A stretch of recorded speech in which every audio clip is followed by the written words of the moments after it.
Oh, good, good.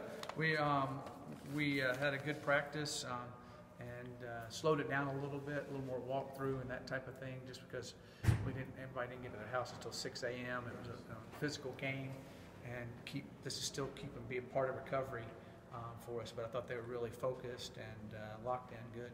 How important is it for those guys to keep that focus? First loss of the season, everybody's always feeling. Yeah. It's always you're a little more. They were focused, they were upbeat, they were communicating with each other, and I thought it went well. Coach, if someone were to say USC is your biggest rival in the Pac-12 now, would you correct them? I think it is a big rival. I mean, it's a big game. There was a lot of emotion. There was a lot of energy before the game with the teams, and I think it was a good rival. And we've got to win some of them to make it a real rival, and we haven't. So in the history of the school, so we need to correct that somewhere down the road. What kind of challenge is it, not only coming back late from the game, kind of losing Sunday, but then being as banged up as you were come out that game and now having to go to Washington? Yeah, no excuses, no regrets. I mean, nobody cares. They just expect you to show up and win on Saturday, and so that's what we got to do. So we'll have to tweak a few things a little bit. We always do when we play late night travel games. I always have, and we've had some success after that. I think one year we played 4 in a row late, 2 on the road, 2 so you just get used to it. But we have to tweak practice a little bit, because if you come out and do the exact same thing you do if you play a 12 o'clock kickoff and try to do the same thing on, travel there, travel back, time change difference, it makes a big difference. Stephen had been so accurate before Saturday. Was there a lot of different issues that kind of led to his performance on Saturday? Yeah, there was some miscommunication, some different, not miscommunication, a little bit route difference on a couple of them that weren't not his fault, that they were receivers' faults.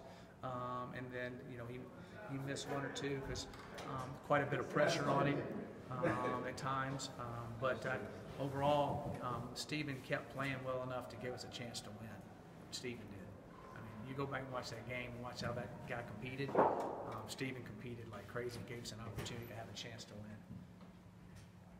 A couple of those guys that were injured, did you find out about Jace? Yeah, Jace has an ACL, so you get operated on here in the next couple of weeks. So it's really sad losing Jace that's the end of his career, and it was really heartbroken, really tough. I went over to him on the sidelines in between the timeouts after I realized what was going on. And of course, when we started talking, he just started bawling, which I don't blame him whatsoever.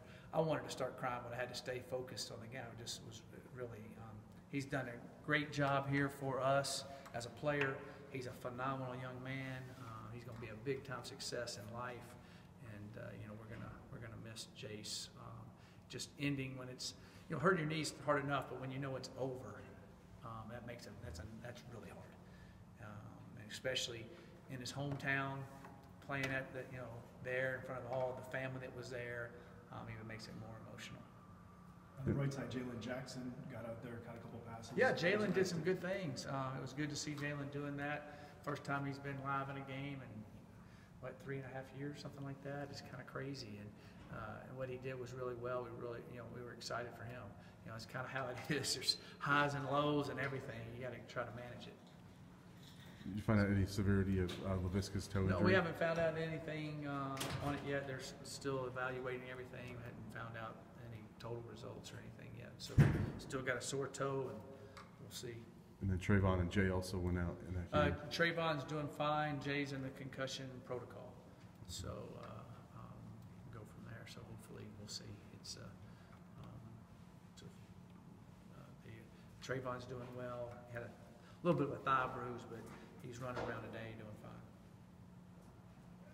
Thanks. All right, thanks guys. Appreciate it.